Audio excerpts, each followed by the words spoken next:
негізінде бірінші менде жүректе аппарат бар, сердечный кардиостимулятор. Сол 30% істеп тұрған жүрегім. Қазіргі таңда 70% істеп тұр. Осы бальзамды ішкеннен кейін. Керемет. Содан кейін менде давление скачет ететін, тоқтамайтын. Ешқандай врачта тоқтата алмады. Сол тоқтады. Сол 2019-дан бері қарай сол 110-120 ұстап келе жатыр. Көтерілгендер жоқ, түскендер жоқ. Екінші результат. Үшінші, менің ішінде бір образование болды. Типа подозрение рака деп.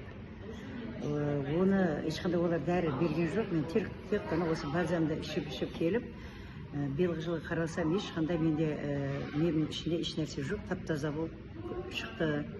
Ол да осы біздің бальзамның арқасында мен осыны үзбей іштім. Қандай бальзамдар іштіңіз? Қанша уақыт? Бірінші перфекто люкспенен Виталийден бастадым. Одан кейін мен басым қатты ауырған кезде смарт іштім.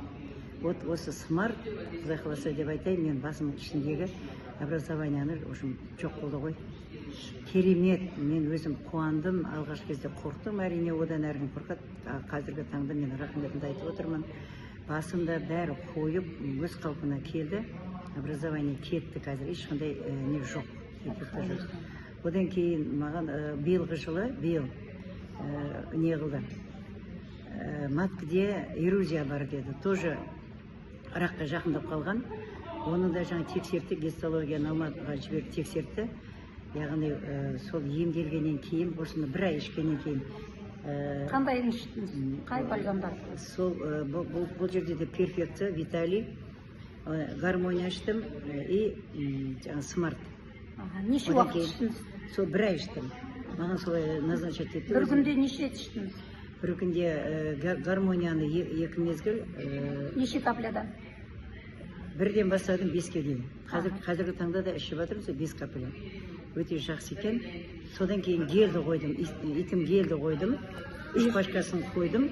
Содан барып УЗИ-ға түсіп тексертсем, тап-таза ешқандай белгі жоқ. Ол маткімде эрузияда жоқ болып кетті. Енді бұл чудо ғой, енді бұл адам айтса бұланша нанбауы мүмкін, бірақ мен өз басымнан соның бәрін өткіздім. Мынау 1000 алғыс компанияға. Осындай